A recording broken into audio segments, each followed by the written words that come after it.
시니어 토크쇼 황금연못 3월 첫 주에 힘차게 문을 열었습니다. 그러고 보니 어제가 3.1운동 딱 100년이 되는 그런 날이었습니다. 저 학교 다닐 때까지만 해도 순국선열을 기리는 교육을 많이 받았거든요. 맞아요. 이런 것도 배웠었어요. 뭐요? 3월 하늘 가만히 우러러보면 유관순 누나를 생각합니다. 어유, 우리 선생님들은 다 알고 계시네. 예. 현재 이 기쁜 나날들도 누군가의 희생으로 이루어졌다는 생각 절대 잊으면 안 되겠죠? 오늘도 이분들과 함께 하겠습니다. 시니어 자문단 쉰분과 함께 합니다. 반갑습니다. 네, 언제나 사랑 기다린 양창희 씨, 그리고 오늘은 특별히 신윤자 아나운서와 함께 반갑습니다. 자, 우리 선배님들의 인상 이야기를 들어보는 시간 인생톡 공감톡 주제부터 만나보겠습니다.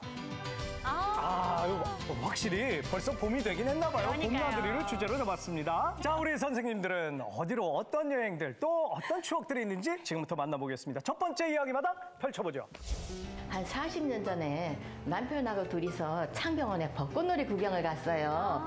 그랬는데 그 당시만 해도 참 보기 드문 외국 사람 두 사람이 착 달라붙어가지고 한 15분이고 30분이고 계속 진하게 뽀뽀를 해야 되는데 와, 이거는 내가 벚꽃 구경 온 것보다 그 외국 사람들 그 키스하는 거 구경한 게 더 재미있었어요. 민망한 게 아니고요. 30년 전에 가족들과 함께 대공원에 봄나들이를 갔어요. 그런데 남편이 그 원숭이 있는 그 동물원 칸의 앞에서 바나나를 가지고 원숭이를 줄 듯 말 듯 이렇게 약을 올리는 거예요. 그러는 순간 갑자기 원숭이가 쭉 튀어나오더니 우리 그 바나나를 채 들어가면서 남편의 머리 한 귀퉁이를 훔쳐짚고 쥐어 뜯어버렸어요. 봄나들이 갔다가 완전 머리 뜯기고 아주 웃기는 하루였어요. 27살 때 시부모님을 모시고 용인 자연농원에 봄놀이를 갔어요. 처음 가봤는데 그 바이킹이라는 게 너무 재밌게 보였어요. 그래서 그걸 시아버님이랑 타게 됐어요. 근데 그걸 타니까 얼마나 무서운지 저는 시아버님을 꼭 껴안고 시아버님은 제 손을 꼭 잡고 서로 소리를 빡빡 지르고 타고 내려왔어요. 머리는 엉망이고 서로 얼굴을 못 쳐다보게 민망하더라고요. 그러니까 시부모님과 친하려면 봄나들이 가서 바이킹을 타면 되는구나. 그런 방법이 있네요. 자, 이 나만의 봄나들이 즐기는 법 어떤 분께 좀 말씀을 들어볼까요? 40대 중반에 친구들하고 마이산에 봄꽃놀이를 가자고 해서 나섰어요. 그런데 관광버스를 탔는데 갑자기 기사님이 음악을 딱 크게 켜주는 거예요. 그러니까 더 신나. 전부 그래가지고 다 일어서서 다 같이 한바탕 춤을 췄어요. 뒤에서 이렇게 차 몰고 가면요 버스가 막 왔다 해요. 음악 한번 그 줘보세요. 저희가 검증을 해봐야 됩니다. 선생님 어떤 춤인지 좀 알려주세요. 저희도 좀 배워보게. 이게 어깨춤이구나, 그러니까.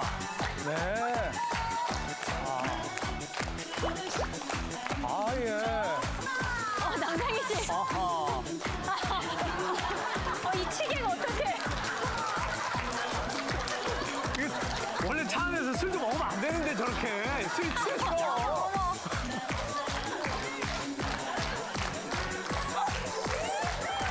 아저씨 자리에 앉으세요. 누가 버스에서 춤춰버려! 그럼 안 되지. 근데 진짜 이영자 선생님 가는 내내 춤추신 거예요? 아니죠. 가다가 갑자기 뚜 소리가 나면서 음악이 딱 끊어지는 거예요. 왜 그런가 하고 보니까 경찰 단속반이 거기에 있는 거예요. 그럴 때는 얼른 앉아요. 지나가고 나면 또 일어나서 다시 시작이에요? 다시 또 시작해서 또 막 추는 거예요. 그래서 실컷 뛰고 그렇게 갔다 와서 다음 날 제가 목욕을 갔어요. 그랬는데 목욕탕에서 사람들 시선이 저한테 오는 거예요. 너무 운동을 많이 했더니 몸매가 좋아진 건가요, 선생님? 여기 의자에 너무 흔들어가지고 양쪽 허벅지가 멍이 꽝 들은 거예요. 10%니까 저 여자 어디서 놀다가 매화도 맞고 와서 여기 왔는가 보다. 매 맞는 아내인 줄. 매 맞은 줄 알고 수근수근 하는 거예요.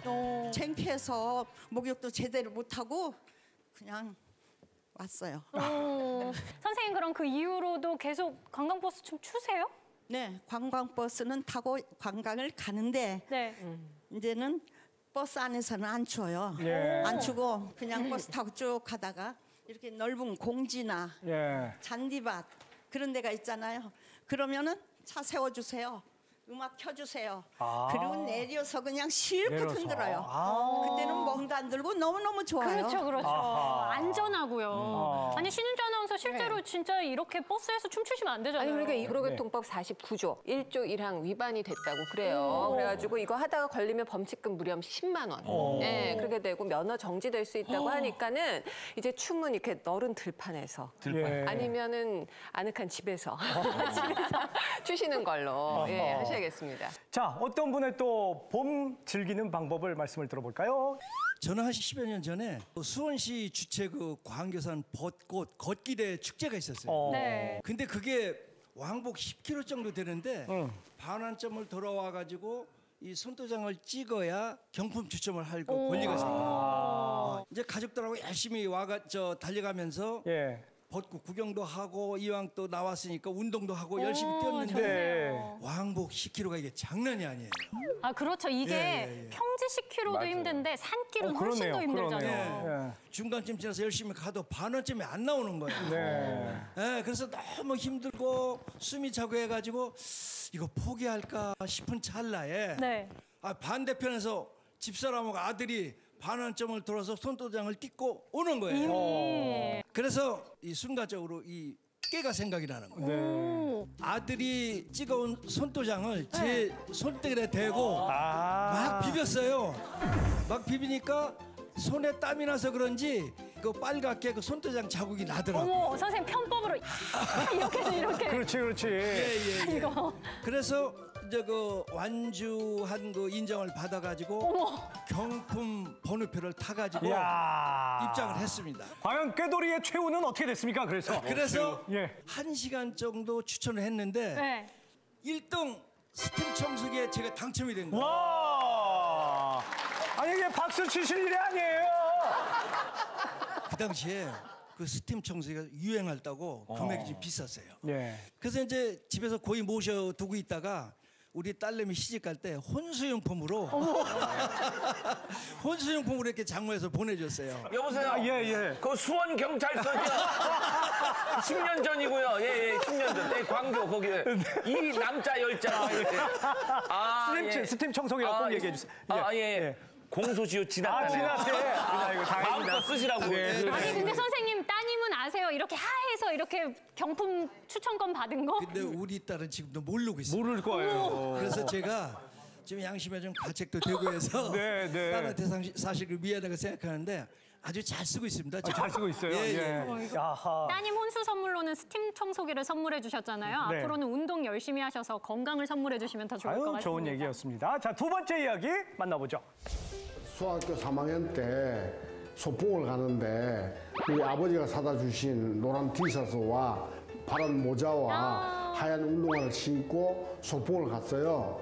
근데 갑자기 이제 비가 오기 시작하는 거예요. 그런데 친구들이 나를 보고 막 웃기 시작하는 거예요. 왜요? 아주머니, 내 모자에서 바람불이 막 빠져서 내 얼굴과 티셔츠와 온몸에 그냥 바람불이 잉크처럼 내려가는 거예요. 멋있어 보이려다가 아주 망신만 당했어요. 스머프로 변하셨네요. 그러신 거네요. 제가 초등학교 5학년 때 김포 장릉으로 소풍을 갔는데 귀여워라. 저희 아버지가 따라오셨어요.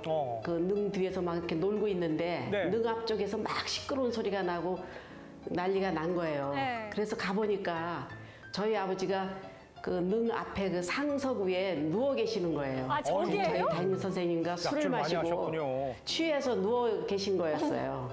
얼마나 창피한지 그 이후로는 아버지를 절대 소풍에 못 따라오게 했어요. 제가 초등학교 3학년 때 소풍을 가는데 집에 도시락이 없어서 어머니가 양재기에다 점심을 싸주시는 거예요. 산으로 소풍을 갔는데 점심시간에 보자기를 풀으려다가 양재기가 그냥 똘똘똘 굴러가는 거예요. 밑에 있는 친구들이 받아서 그걸 저를 주더라고요. 너무나 창피했어요. 저도 도시락으로 점심을 싸가고 싶었어요. 그때부터 유래된 게 양푼 비빔밥 아니겠습니까? 이 봄소풍의 추억을 한마디씩 해주셨는데 말이죠. 네. 남상현 씨 뭐가 제일 생각이 나요? 여행 가고 소풍 가시다 할 때 삶은 달걀. 웬일이야. 그렇죠. 이 계란 그리고 거기에 달큰하면서 그냥 사이다 요거. 그런데 예. 또 이제 또 도시락 하면 또 양은 도시락. 제가 우리 가 아나운서님을 위해서 저요? 밤새 준비를 했습니다. 맛있는 도시락. 진짜요? 맛있는 도시락이 나올 거예요. 옛날에는 묵직해요. 옛날에는 여기에다가 뭐 진짜. 아우 정말 뱀이다. 놀릴 수 있는 그런 거잖아요. 정말. 뭐 그냥 이런 거는 그냥 이렇게 같이 덮어서 하는 거지. 그녀가 매니까 뱀 목도리가 돼. 박종섭 선생님 요거 흐뭇하게 지켜보고 계시는 거 보면 소시적에 장난 좀 많이 치셨을 것 같은데 어떤 소풍의 기억 있으세요? 제가 초등학교 5학년 때 부안 계암사로 봄소풍을 갔어요. 계암사에 도착했는데 선생님께서 산 위에 있는 울금산성까지 걸어갔다 와서 도시락을 먹는다는 거예요. 힘들게 걸어왔는데 울금산성까지 도무지 저는 가기가 싫더라고요. 근데 선생님께서 그때 마침 소풍 짐과 도시락을 지킬 사람을 뽑는 거예요. 그래서 제가 일본어로 번쩍 손을 들고 제가 지키겠습니다 했더니 도시락과 짐을 지키는 당번이 됐어요. 야, 그거는 고양이한테 노량진 수산시장을 맡긴 거다. 다름이 없는 어마어마한 일입니다, 이게. 그래서 짐을 지키는데 배가 너무 고픈 거예요.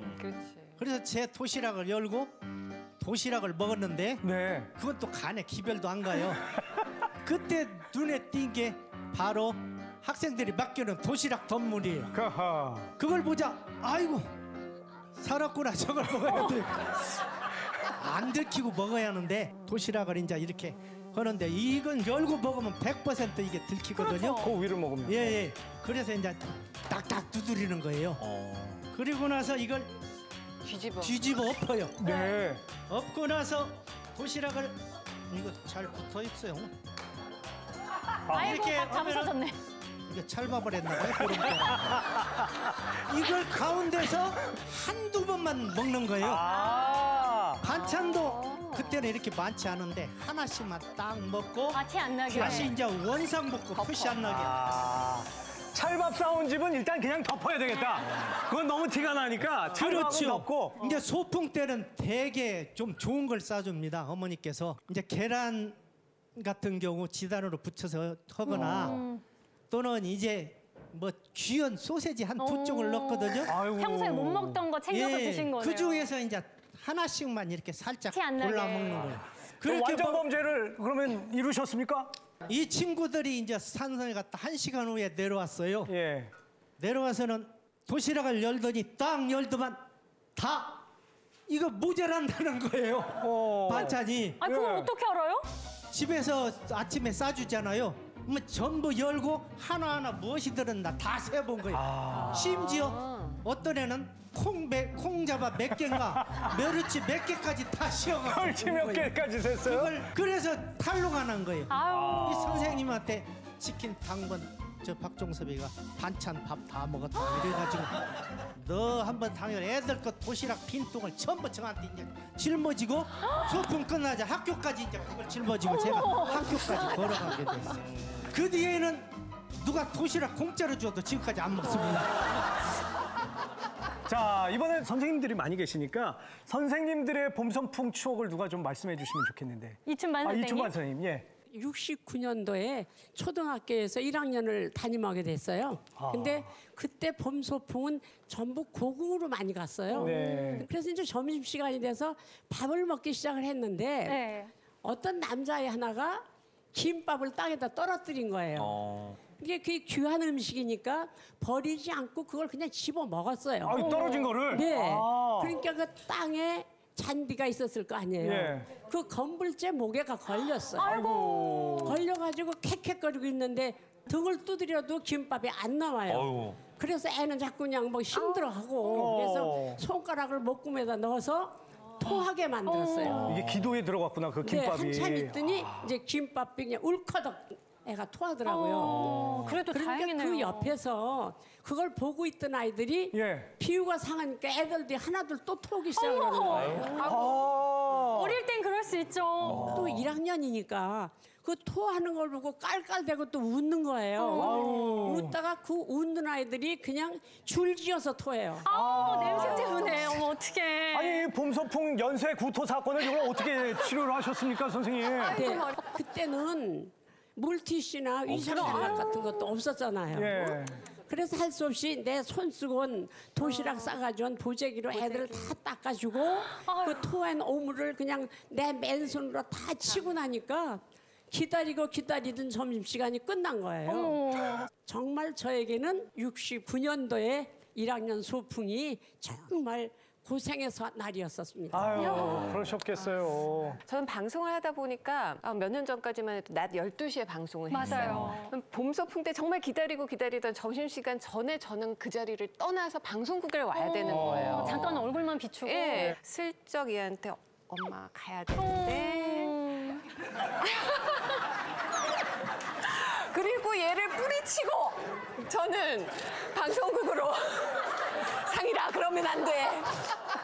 그러니까는 봄소풍 애들이랑 찍은 사진을 보면은 뭔가 풀이 죽어 있는 것 같고 뭐 즐거웠겠죠. 근데 엄마 마음이 그렇겠죠. 같이 끝까지 좀 못 해준 거에 대한 짠한 마음 그런 거 있어요. 항상 봄소풍 철만 되면 마음이 괜히 무거우셨겠어요. 그렇죠. 중간에 와야 되니까 상이라 미안하다. 나의 봄소풍 추억 계속해서 이야기 나눠볼까요? 저는 초등학교 5학년 때 동군흥으로 이제 봄소풍을 갔는데요. 우리 그 반에 여학생이 아주 예쁜 여학생이 하나 있었어요. 네. 너무 예쁜 데다가 도도하고 우리가 다 좋아하는데 말을 걸기도 힘들죠. 소나기의 여주인공처럼. 네. 저도 좋아하는 건데 갑자기 제 옆에 오더니 자전거 좀 가르쳐 달라는 거예요. 야, 이게 웬 횡재냐고요, 이게. 하늘에 내려준 기회예요. 그래서 이제 너무 신나죠. 물론이지. 그러고서 이제 휘파람 불면서 데려갔어요. 예. 근데 자전거를 가르치려면 여러분 어떻습니까? 이렇게 뒤에 허리도 만져줘야 잡아줘야죠. 되고 손도 만져야 되고. 자연스러운 신나서 이제 딱 태우고 가르쳐주면서 이렇게 저렇게 뭐 그러면서 몸 써가면서 그랬더니 조금 지나가는데 잘 타기 시작해요. 속력을 막 내서 따라가는데 갑자기 속력을 내니까 제가 못 따라가서 그러니까 같이 넘어졌어요. 아이고. 순간적으로 넘어져서 그런데 손에 보니까 빨간 무슨 천이 있는 거예요. 천이. 이게 뭐지? 쳐다보니까 여자친구가 속옷바람인 거예요. 그게 치마에 있었어요. 그 빨간 치마에 있었어요. 잡느라고. 그러니 아이고 이런. 넘어지는 걸 잡다 보니까 이렇게 치마를 그러니까 벗긴 거예요? 선생님들 막 학생들 다 몰려들었는데 속옷바람이고. 그러니까 그래서 어떻게 하셨어요? 그냥 놔두고 도망갔죠 산으로. 어렸었어. 그 이후로는 그쪽이 여자친구를 어떻게 보셨을까 참 이게 그래서 그 궁금하네요. 다음 날 이제 학교를 갔잖아요. 친구들이 얼레리 껄레리 놀리죠. 재원이가 치마 벗겼네. 이거 야, 완전히. 그 치마를 벗긴 걸로 돼버리네. 심지어. 그거를 반 돌아다닐 때마다 그러니 창피하고 얼굴 들 수도 없고. 그래서 여자친구를 보니까 쌩 까는 거죠. 이제 얼마나 창피하겠어요. 쳐다도 안 보죠. 제 짝사랑이 그 봄소풍 날 완전히 날아가 버린 거죠. 지금 아마 이 TV 보면서 그때 그게 난데 하고 지금 보고 있을지도 모르겠거든요. 한 말씀 하실래요? 친구야, 난 그날 아무것도 못 봤다. 네가 못 본 게 중요한 게 아니라 다른 애들이 다 봤다 너 때문에.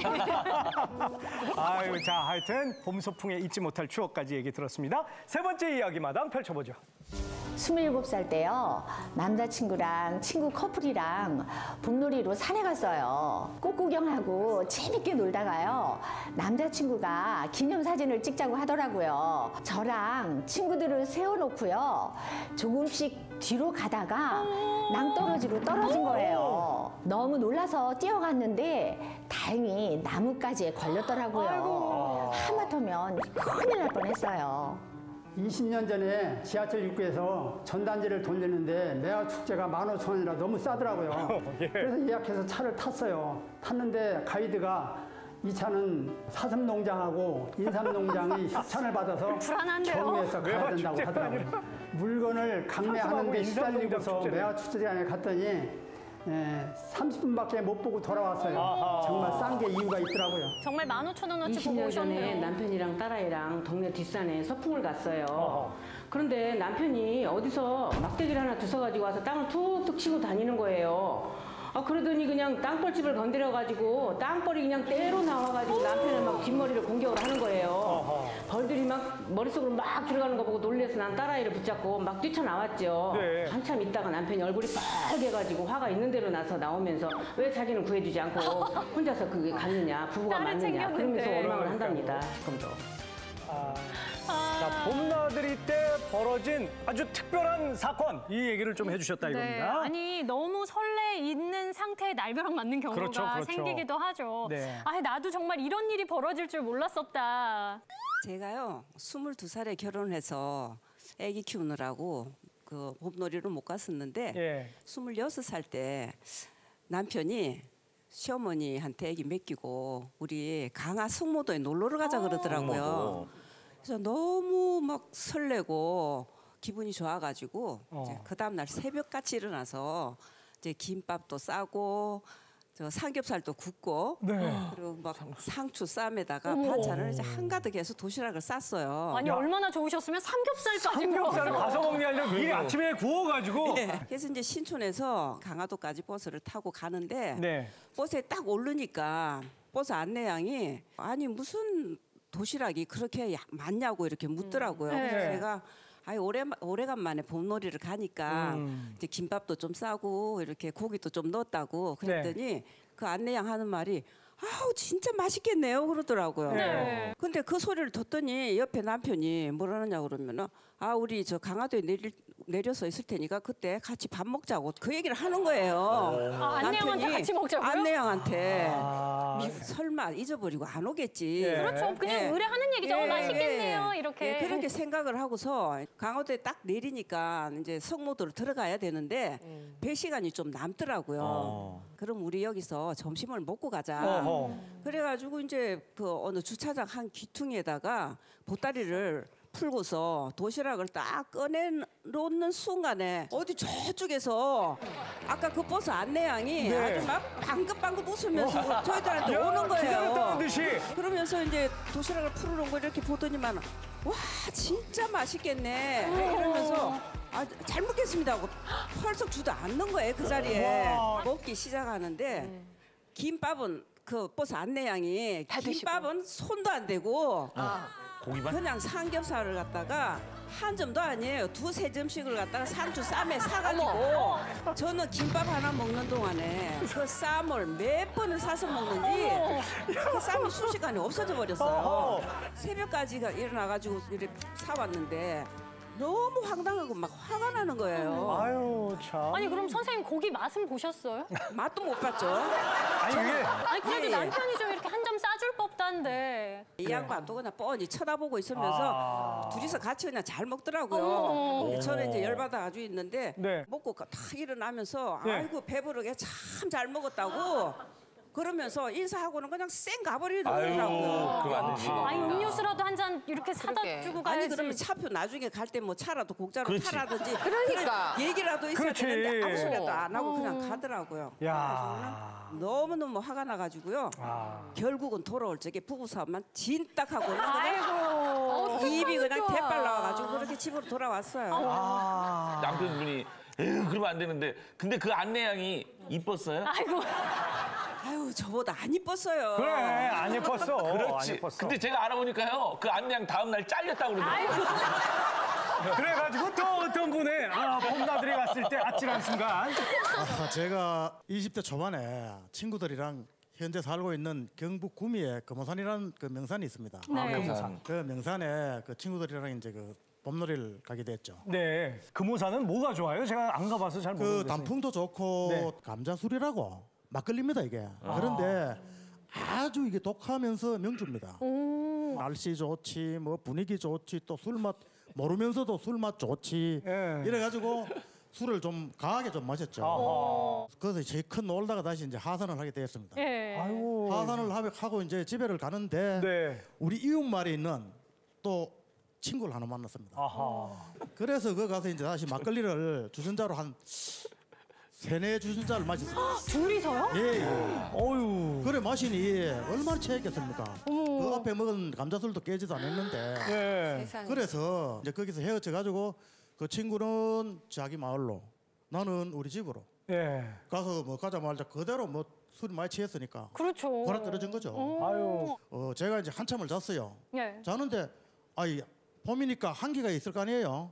한기를 느끼면서 잠을 딱 깼습니다. 잠을 딱 깼는데 습기가 오반 같기도 하고 냄새도 뭐 이상한 냄새가 나는 것 같기도 하고 내가 평소에 자던 방이 아니에요.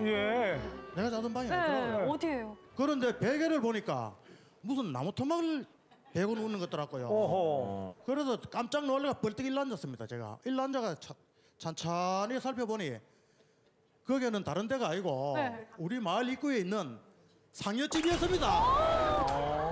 옛날에는 마을에 그 상여 보관하는 집 있었잖아요. 비명을 콱 지르면서 문을 탁 열고 집을 막 쫓아갔는데 달려갔는지 날아갔는지 뭐 쫓아갔는지 뭐 전혀 기억도 안 납니다. 지금도. 그놈의 술 때문에. 그냥 막 제 방으로 들어가서 이불을 푹 덮어쓰고 누웠는데 가슴을 쿵쿵쿵쿵 뛰면서 막 가위가 눌리고 눈을 감아보니 눈 감았는데도 막 눈앞에 뭐 귀신처럼 뭐 아느라느라고 그래서 시름시름 알았는 게 한 보름 정도 그랬어요. 그런데 그 이후로는 봄놀이 하는 말만 들어가면 술 입에도 안 됐습니다. 입에도. 이제 과음은 안 하시죠?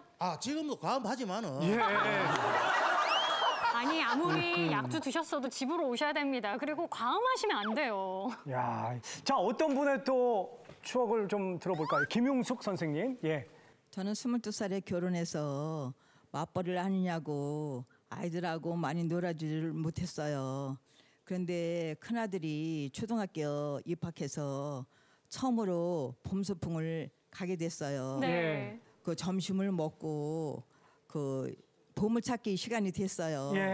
그런데 저희 아들 새로운 모습을 그때 보게 됐어요. 어떤 모습이요? 저희 아들은 성격이 내성적이고 말이 없었는데 그날 보물찾기를 너무 잘하는 거예요. 적극적으로? 네, 적극적으로. 바위 틈에서 진짜 이렇게 끼어있는 것도 찾고 나무 가지에 있는 것도 찾고 그날 연필, 크레파스 또 노트 이렇게 타갖고 보물찾기 1등을 했어요. 아니 대견하셨겠어요. 내성적인 아이가 그렇게 적극적이니까. 네, 내가 이제 이렇게 너무 기특하다 이렇게 칭찬을 했더니 아들이 하는 말이 노트하고 그 연필 이런 걸 갖고 싶어서 그랬다는 얘기를 하더라고요. 근데 초등학교 들어갈 때 저희 집안이 좀 넉넉지 못해서 그런 거를 변변한 진짜 선물 하나 못 챙겨줬어요. 근데 본인 딴에는 그 학용품이 너무나 갖고 싶었던 모양이에요. 그렇구나. 그래서 그렇게 열심히 했던 것 같아요. 가슴이 싸르르 하셨을 것 같아요. 네. 아유 지금도 그때 생각하시면. 한 번 투정 한 번 안 부리고 진짜 그렇게 살아온 그 애가 좀 대견스럽고 그리고 대학교 들어갈 때도 지가 본인이 아르바이트 해서 그냥 용돈을 벌어갖고 또 학비도 벌어가면서 대학을 나왔어요. 참. 아이고 눈물이 그냥 눈가에 맺히셨어요. 오늘 이렇게 아마 나오신 거를 아드님이 지금 보고 계실 것 같은데 한 말씀 하실래요? 사랑하는 아들 유가 효야 늘 더해주지 못한 엄마로서 미안하지만 더 큰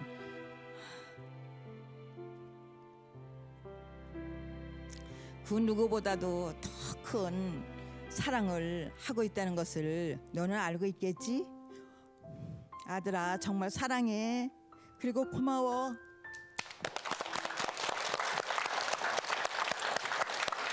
아유, 그 아드님들이 왜 엄마의 마음을 모르겠습니까? 자, 봄나들이 이렇게 갔다 왔는데 뭐 멀리 갈 필요 없이 좋은 분들과 함께 가까운 곳이라도 다녀오는 게 좋겠죠? 그렇죠. 누구와 함께 하느냐가 가장 중요한 것이 바로 봄나들이 아닌가 합니다. 집 앞이라도 산책해 보시면 좋을 것 같아요. 저희 프로그램 보시고 그 대신에 봄나들이 가셔야 됩니다. 지금까지 인생톡 공감톡이었습니다.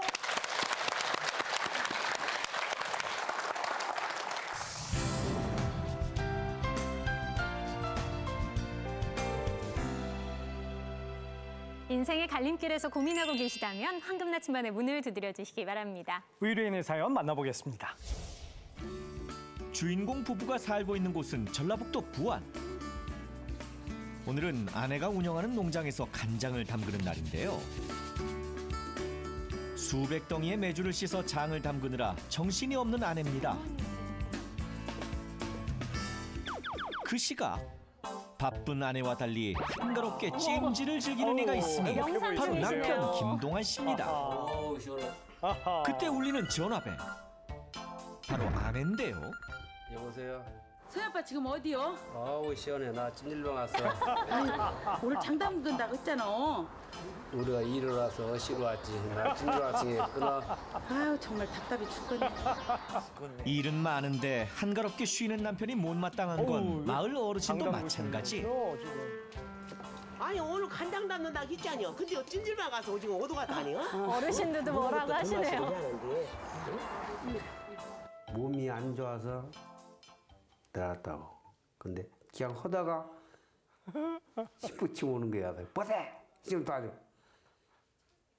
그런데 이제 마음이 좀 안 맥히고 그러지. 우리가 100세 시대인데 아직은 저렇게 그냥 빈둥빈둥 할 때가 아닌데 너무나 그냥 아련하게 사는 거예요. 아우 정말 귀농을 했나. 9년 전 아픈 시어머니를 돌보기 위해 먼저 고향으로 내려왔던 아내. 소일거리로 시작한 마을 사업이 성공하면서 바빠졌는데요. 이렇게 바쁠 때 혼자만 여유로운 남편을 보면 답답하기만 합니다. 걸음도 여유로우시네요. 빨리 좀 와서 좀 도와달라고. 무엇이 바빠? 폭풍건에 장난으로. 요 하나를 좀 닦아줘. 얼른 가서 옷 갈아입고 오고. 아내의 성화에 못 이겨 일을 시작한 남편. 하지만 이내 사고를 치고야 말았는데요. 아유, 모르는데 이제. 아우 또 뭔 일이 들어서 또 깨버렸어? 저 일하기 싫어서 일부러 깨신 것 같은데. 일을 하라고 했더니 일을 만드는 남편. 아내는 속이 터집니다. 시골에서도 일을 보면 안 할 수가 없잖아요. 풀려면 풀매야 되고 곡식 익으면 걷어야 되는데 안 해요 그냥. 내가 만약에 다른 사람 만났으면 우리 신랑은 이혼했을 거예요. 어머나. 하지만 남편도 할 말은 있습니다. 50년 넘게 힘든 건설 일을 해온 남편. 작년에서야 일을 정리하고 고향으로 내려올 수 있었다는데요. 자다가 새벽에 허리가 말 그대로 두둥강이 나버린 거야. 그래서 에이, 시골에 전화, 야, 나 이제 도저히 못 왔다. 몸도 아프고 마음도 아프고 시골 내려가란다 그랬더니 오라 해가지고 이렇게 좀 내려와 있는데 더. 여유로운 노후 생활을 꿈꾸며 고향으로 내려온 남편. 미뤄놨던 책들을 읽으며 빈둥거리는 생활이 행복하기만 합니다. 이게 빈둥이라고 책을 읽다 얘기하면 안 지루하면 되는데요. 낮잠을 자는 것이 얼마나 남편의 여유롭습니까? 일과. 그런데 사야빠, 사야빠. 예. 나가서 운동 좀 해 얼른. 얼른. 알았어. 나가서 운동 좀 해요. 나 일 갔다 올 테니까. 저놈의 잔소리. 아이고 귀찮아. 남편을 운동 보내고 다시 일을 하던 아내의 눈에 딱 걸린 것은 아우 무슨 자전거를 타고 다녀 지금. 나 좀 도와주라고. 아 운동하시네요. 운동하는 중이야. 운동을 하며. 아 멀리 가시는 게 아니라 그 주위에서 맴돌면서 아 왔다 갔다. 한평생 고생을 많이 해왔으니까 앞으로 노후 생활을 설계를 짜가지고 여행도 다니고 즐거운 생활을 이어갔으면 좋겠습니다. 떨어져 산 세월만큼이나 멀어진 부부의 생활 방식. 합의점을 찾을 수는 없을까요? 김동환, 김성숙 부부 나오셨습니다. 박수로 맞아주시겠습니까? 안녕하세요. 아, 9년 전에 아픈 시어머니 모시고 귀촌을 먼저 하셨고, 그리고 월말 부부로 쭉 지내시다가 작년에 이제 시골에 이제 내려가셨습니다. 내려가서 보니까 아내가 정말 그렇게 바쁘던가요? 예, 아주 눈꼴 써서 바빴어요. 눈꼴 쉬어서 못 본다고요? 눈꼴 상하게. 눈코 뜰 새 없이 바빴다고요? 예, 깜짝 놀랐네요. 예. 아니 근데 아까도 보니까 막 장도 담그시고 하던데 뭘 하시느라 이렇게 바쁘신 거예요? 제가 마을 기업을 맡아서 일을 하고 있어요. 아하. 그러다 보니까 일이 더 많아졌어요. 많아졌구나. 네, 그래서 이제 남편이 9년 동안 이렇게 돈을 보내줘가지고 기틀을 이제 다 잡아놨어요. 그렇죠. 네, 이렇게 책임감도 있고. 그렇구나. 네, 그래서 이렇게 많이 넓혀졌어요. 저는 시골에 가서 이제 즐거운 휴식을 취하고 싶은데 마누라가 너무 바쁘니까 예. 제때 밥을 못치 혼자 차려 먹으려니 몰라서 차릴 거. 이 아내가 바쁘니까 그게 좀 불만이 많아요 지금. 근데 요즘 아내한테 예쁨 받으려면 이렇게 부엌을 좀 자주 이렇게 가는 것은 그렇죠. 좋은 거 아니겠습니까 또? 저는 이제 경기인데 28대성이라 옛날부터 집에서 절대 남자는 부엌에 들어가면 되지 않는다고 그렇게 배워가지고. 경시호 씨 28대성 절대로 부엌에 가면 큰일이 또 여기도 재앙이 닥치는군요 여기가.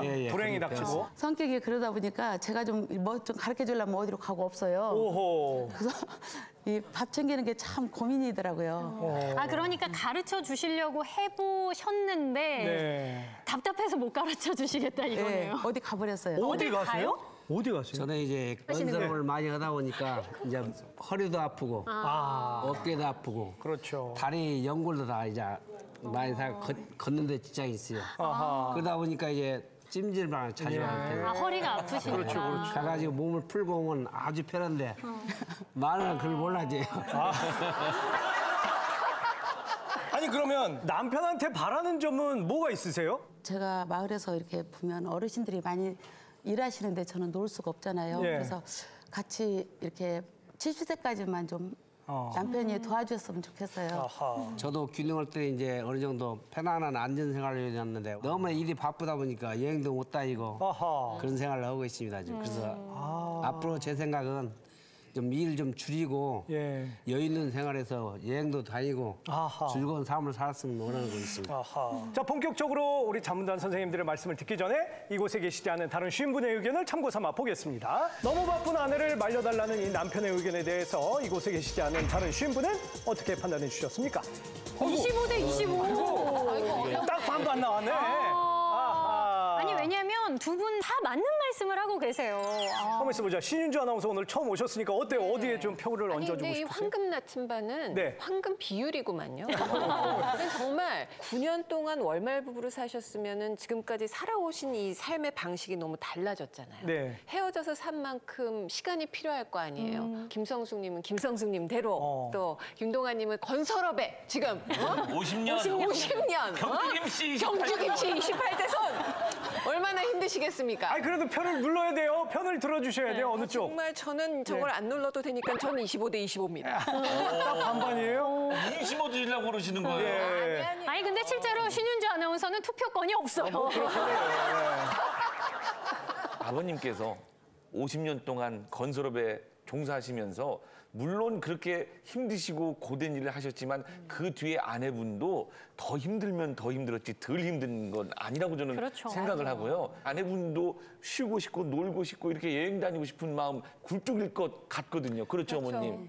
예, 그럼에도 불구하고 나를 희생하면서 다 같이 잘 살자고 그렇게 하시는 일이니 아내분을 좀 도와서 열심히 또 건강을 되찾으시기를 바라겠습니다.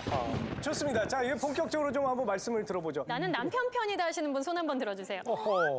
김 기자 선생님 말씀 일단 들어보죠. 예. 저희 남편은 58세부터 놀았어요. 이 양반도 전주이시 양반이거든요. 그래가지고 그 58세에 노는데 지가 위로해주고 격려해줬어요. 그동안 고생 많이 하셨다. 네. 70세까지 돈 버셨으면 얼마나 고생을 많이 하신 거예요. 그러니까는 일은 조금 줄이시고 남편이 하자는 대로 하세요. 예. 충분히 남편은 지금 노르실 자격이 있습니다. 저도 젊었을 때부터 남편의 왕자병으로 인해서 한 10가지의 직업을 바꿔가면서 일해왔어요. 네. 일을 하면 삶의 질도 높아지고 건강해지고 정말 좋아요. 저는 76세인데도 지금 열심히 일해가지고 돈도 벌고 맛있는 것도 사 먹고 건강하게 살고 있잖아요. 지금 저 부인께서는 그 일 중독이에요. 일 안 하면 큰일 나는 줄 알고 있어요. 그래서 남편 그분도 막말로 얘기하면 골병 들었단 말이에요. 힘들어서. 그런 사람이 고향에 내려도 편하려고 그러는데 빈둥빈둥거린다 그 노는 꼴을 못 보는 거예요. 이게 일 중독 걸린 사람은 그래요. 옛날에 우리 할머니가 그러셨어요. 할머니가? 그리고 일하고 휴식하고 전혀 다릅니다. 쉬세요. 쉬시려면 아주 쉬고 좀 서운하시더라도 일하실 거면 좀 줄이고 이제 그만하셔도 되겠어. 70대까지만 하신다면요. 아하. 일을 많이 그만둔다 그러면 편할 것 같습니까? 힘들 것 같습니까? 근데 일을 하다가 안 네. 하면 더 아파요. 더 아파요 진짜? 네. 아니 저는 김동완 선생님이 어떠신지도 궁금해요. 네. 일을 그만두시니까 어떻게 몸이 더 좋아지셨나요? 좀 더 아픈 것 좀 같으세요? 편한 것 같아요 지금. 9년 전에 시골에 내려오셔서 어머님 돌봐주시면서 살림을 하신 그 부인이 얼마나 대견하고 자랑스럽습니까? 영국 철학자 칸트가 이런 얘기를 했습니다. 사람이 행복의 첫째 조건은 할 일이 있어야 되는 거고 두 번째는 내 아내가 옆에 있는 거하고 세 번째는 희망을 잃지 않는 것이 행복의 조건이라고 했습니다. 아내 되시는 분의 하는 그 사업에 승승장구도 하고 있으니 좀 도와줘가지고 일을 해주셨으면 좋겠습니다. 건축을 전공한 사람으로서 후배한테 한 말씀 드리는 겁니다. 네. 정말 남편분, 아내분 굉장히 자랑스럽지 않으세요? 지금 아내분을 위해서 못할 게 뭐가 있습니까? 주방에 가시는 게 뭐가 잘못됐어요? 요즘 남자 세입자들 많아요. 저희는 저희 아들들도 주방에 잘 들어가요. 그 열심히 사시는 그 아내분을 업어주진 못할 망정 주방에도 안 들어가신다는 건 전 남편분한테 약간 좀 문제가 있다고 생각을 하고 남편분이 좀 생각을 좀 바꿔주셨으면 좋겠어요. 사모님께서 마을의 어른들을 위해서 큰 사업을 벌려놨는데 내가 조금만 이끌어가면 되겠다. 남편이 더 중요해요. 마을 아주머니가 더 중요해요. 사람은 한치 앞도 볼 수가 없어요. 그때그때 즐거워야지 몇 년 있다가 무슨 일이 닥치면 얼마나 맨날 울고 아이고 남편 게 다 잘할 걸 천만의 말씀이요. 부군께서 70살이에요. 앞으로 몇 년? 인생은 짧아요. 그럴 것 없이 남편 허시자는 대로 맛있는 것도 잡수고 여행도 다니고 오손도손 같이 지냈으면 좋겠다는 생각입니다. 아하.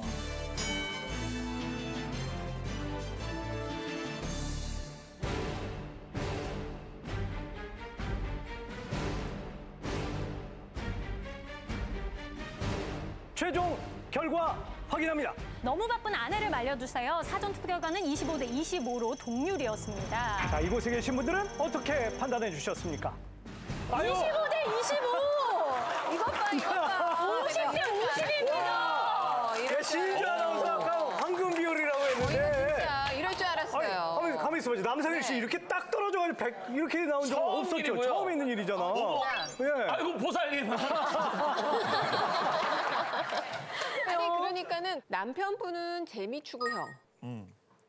아내분은 의미 추구형 삶을 사시는 거잖아요. 그렇죠. 이걸 가지고 누가 옳네, 누가 그러네 이럴 수 있겠어요. 아하. 다른 거죠. 그렇죠. 그러면 조금 시간을 주셔야 된다는 얘기인 것 같아요. 이런 그렇죠. 게. 서로 그래서 맞추는데. 맞추는 시간이 필요하다 그런 얘기 아닐까요?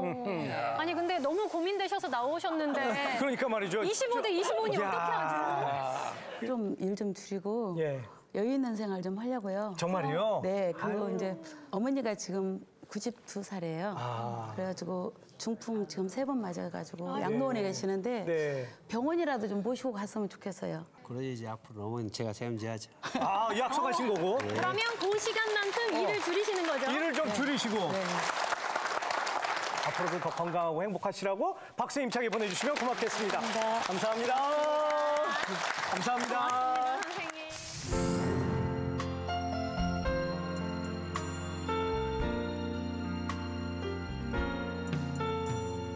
오늘 사랑합니다 당신의 세월은 3.1절 특집으로 특별한 분을 정말 만나고 왔습니다. 네, 김홍성 아나운서가 직접 만나고 오신 그렇습니다. 거잖아요. 그렇습니다. 오늘 그 사연의 주인공은 바로 요 훈장의 주인공이신데요.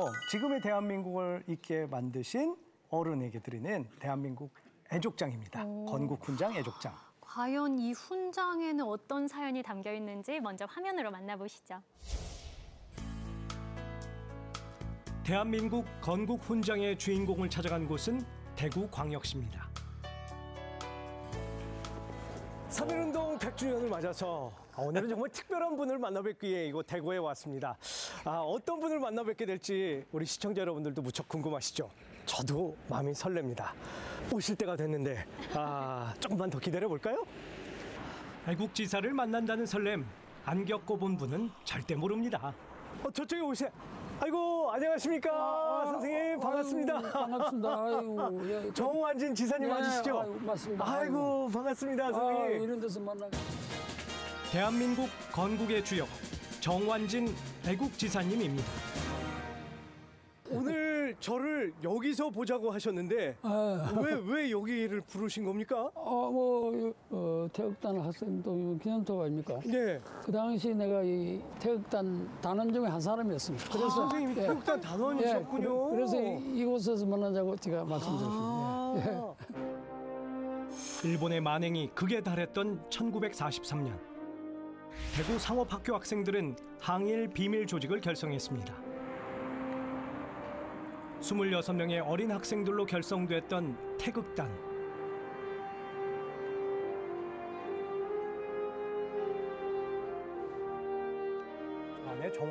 정완진 지사님이 태극단 활동을 했던 대구 상업학교를 찾아갔습니다.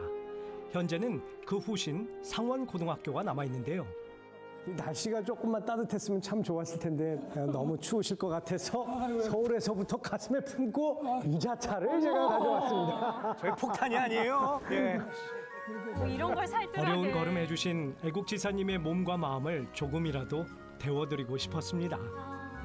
대한독립. 맞아요. 이런 건배사 처음이네요. 따뜻한 차 한 잔으로 마음을 나누고 차분히 말씀을 들어보기로 했습니다. 내가 이 자리에 보여드리고 싶은 게 있어요. 가지고 나왔습니다. 선생님, 이건 뭐예요? 여기 상하고학교 재학 시절에 2학년, 3학년 때 쓴 일기장이요? 76년 전에 썼던 일기장. 그 안에는 침략받은 나라의 아픔이 고스란히 담겨 있었습니다. 담임 선생님이 계속 검열을 합니까? 아니면 내용까지 다 봅니까? 일주일에 한 번씩 제출하면은 그리고 보면 알죠. 일일에 뭐 도장도 찍고 다른 데 도장도 있어. 나 보면 참 참담하고 비참해요. 그래서 울분이 쌓여가지고 막 우리 말할 수 없었던 내 마음대로 적었는데 일본인 선생님은 나를 믿어주지 않았다. 인간을 대하고 의심하는 마음이 이렇게 심각할 수 있을까? 일본인 선생들은 우리나라 학생들을 열등하고 하등한 민족이라며 무시하고 핍박했습니다. 굉장히 총명해 보이시죠? 특히 중일전쟁 이후 더욱 심해진 일본의 황국 신민화 정책은 학생들의 정체성까지 위협했습니다. 학교에서 가르치는 밤낮 뭐 산팔 뭐 소총 같은 거 만들어 가지고 저는 가짜배기 목표시 해놓고 가서 찌르는 연습이나 시키고 대구 거리를 말이 30분에 걸어가지고 일주일에 한 번 정도는 참배로 가는 거 몇 번 가는 기억이 있다고. 이런 현실을 참지 못한 태극단은 대구 신사 폭파를 계획했습니다. 남이 봐도 놀랄 정도로 조직도 만들어 놨지 뭐 망명 계획까지 세운 거죠. 망명 계획 안 될 땐 저리 해외로 도망가자 그러는 망명. 하지만 배신자의 밀고로 26명 단원 전원이 체포됐습니다.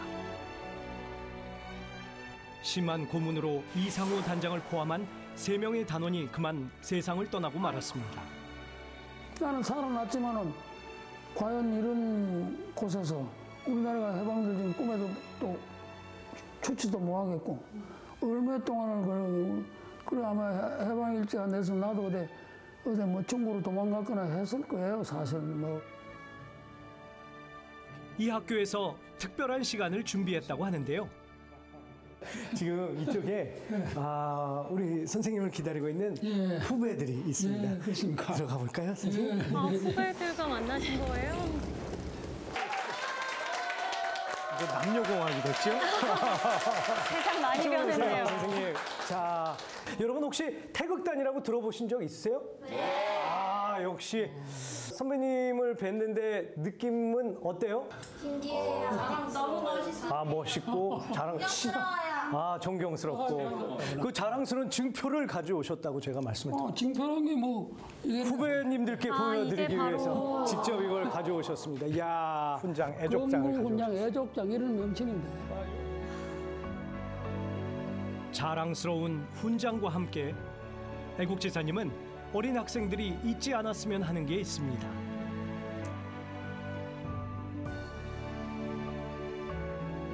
우리 후배들에게 해주고 싶은 말씀이 있습니다. 그런 게 애국이라는 건요. 외치면 애국이 아니고 애국 장사건 자기 위치에서 학생은 학생의 위치에 앉아서 충실히 임무 수행하고 훌륭한 사람으로 자라나면 그런 사람이 모이면 훌륭한 국민이 많으면 훌륭한 나라 되는 겁니까? 학생은 학생답게 열심히 하면 그게 애국이야. 여러분 박수 한번 보내주시겠어요? 네. 되게 학생 신분으로서 많은 제약이 따랐을 텐데도 불구하고 이렇게 하셨는 거 보면 진짜 너무 존경스럽습니다.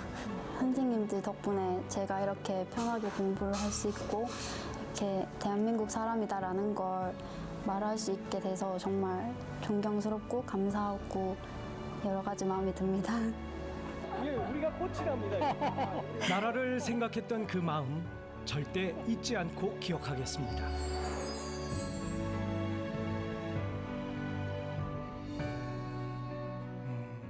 후손들에게 그리고 자기 자신에게 부끄럽지 않은 삶을 살려고 정말 치열하게 노력하셨습니다. 여러분 정완진 애국지사님을 박수로 맞아주시면 고맙겠습니다.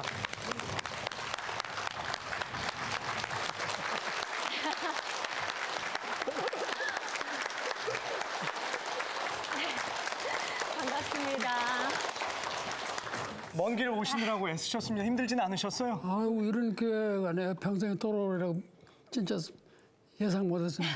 와주셔서 정말 감사합니다. 감격스럽습니다. 선생님 27년에 태어나신 거죠? 1927년에 정명생 돕기 때문에. 아니 그러면은 독립을 하고 광복을 맞겠다는 생각을 할 수 없는 상황이었잖아요, 당시에는. 할 수 없죠. 90%가 완전히 황민화 되다시피. 뭐 제일 좋은 예로 이광수 같은 분 어떤 분인데 그렇게 그저 항산 광란가는 장시 개명하고 학생들 학도병 나가라고 나도 그 대구 공회당에서 강연하는 거 들은 적이 있습니다. 그런 분위기인데 뭐 보통 사람이 말할 거 없어요. 선생님 학교 다니실 때는 선생님들이 대부분 일본인이었나 봐요. 연남아가 아니라 내 다니는 학교는 뭐 그 중에도 아마 제일 철저한 뭐 그런 아마 시스템 같아요. 한 분 이종림 선생님이라고 그분 빼놓고 전부 일본 사람들. 일본 선생들의 차별이 심했다면서요, 선생님? 나는 불행하게도 그런 선생님한테 그런 사람을 만났어. 담임 선생님이 아주 악독했다면서요? 그렇지. 일본 놈 중에서 제일 악질이고. 아니 진짜 태극단에는 어떻게 가입을 하시게 된 거예요? 낙강 친한 친구들은 전부 말하자면 좀 뭐 요새 보면 약간 뭔가 이래 뭐 운동권 학생 비수로만 문제의식을 가지고 있는. 뭔가 답답하니까 반발합니다. 솔직히 말해서 우르륵한 마음에 거기 젊은 사람들은 뭐 장가 가서 가족이 있는데 뭐가 있나 지금 생각이 그런 생각이 들어요. 이제 신사도 어떻게 보면 폭격하고 뭐 그런 생각들을 다 하고 있었는데 너무 빨리 발각이 됐는데 왜 그렇게 된 거예요? 아유 탄론한 건 뭐 어느 배신자가 있었겠 그래도 그거는 어느 단체에도 그런 게 있잖아요. 선생님 기억나세요? 그 발각된 순간에 수업을 받고 있는데 아마 5월 27일 기억합니다. 1943년 일본 형사입니다. 형사 이름이 뭐 고다마라케 일본 말로 고다마. 이름도 못 잊으셨네요. 야 이거 무슨 일이 났구나 막 가슴이 들컹하더라고.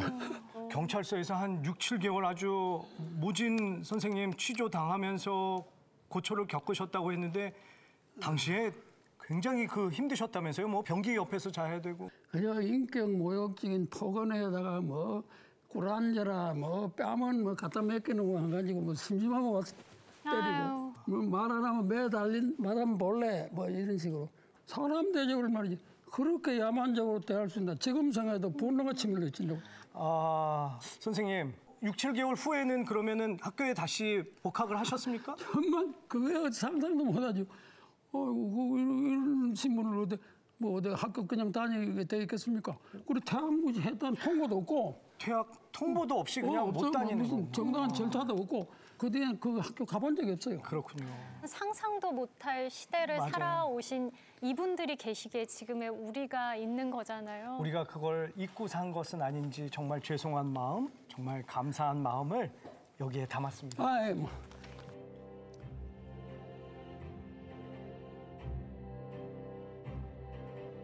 감사패, 애국지사 정완진. 희망이 없는 암흑의 시대에 광복을 위해 불씨를 지폈던 태극단은 우리의 가슴을 울렸습니다. 17살 어린 나이에 억울한 감옥살이를 견뎌야 했던 지사님. 오진 탄압에 저항하고 맞섰던 그 숭고한 정신을 절대 잊지 않겠습니다. 존경합니다. 그리고 사랑합니다. KBS 황금연봇 1동. 아유, 감사합니다.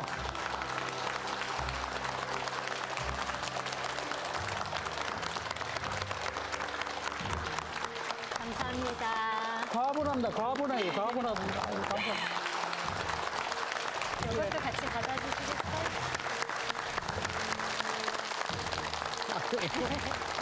고맙습니다, 선생님. 혹시 앞으로의 바람 있으세요? 바람이 너대로 있죠. 이렇게 분단이들 좀 꾸맨들 생각으로 해댔어요. 그냥 분단이 아니라 뭐 6.25 전쟁도 치렀지 뭐 지금도 혼란스럽고 이게 끝나야 옳은 광복이라고 나는 확신하고 있습니다. 확신. 그래 우리 조국의 평화적이고 자주적인 통일이 이럴 때 비로소 옳은 광복이었다. 그게 내 마지막 소원입니다. 여러분 따뜻한 응원의 박수 보내주시고 건강하시라고 힘내시라고 박수 보내주시면 고맙겠습니다. 고맙습니다, 선생님. 정완진 지사님을 이렇게 쭉 뵈면서 지금 우리가 누리고 있는 이 자유와 번영 그냥 얻어진 것이 아니구나 다시 한번 깨닫게 됐습니다. 앞서간 이들의 땀과 눈물의 결과라는 것 꼭 기억하겠습니다. 저희는 다음 이 시간에도 가슴 따뜻해지는 이야기 준비해서 찾아뵙겠습니다. 함께해 주셔서 고맙습니다. 아이고, 수고하셨습니다.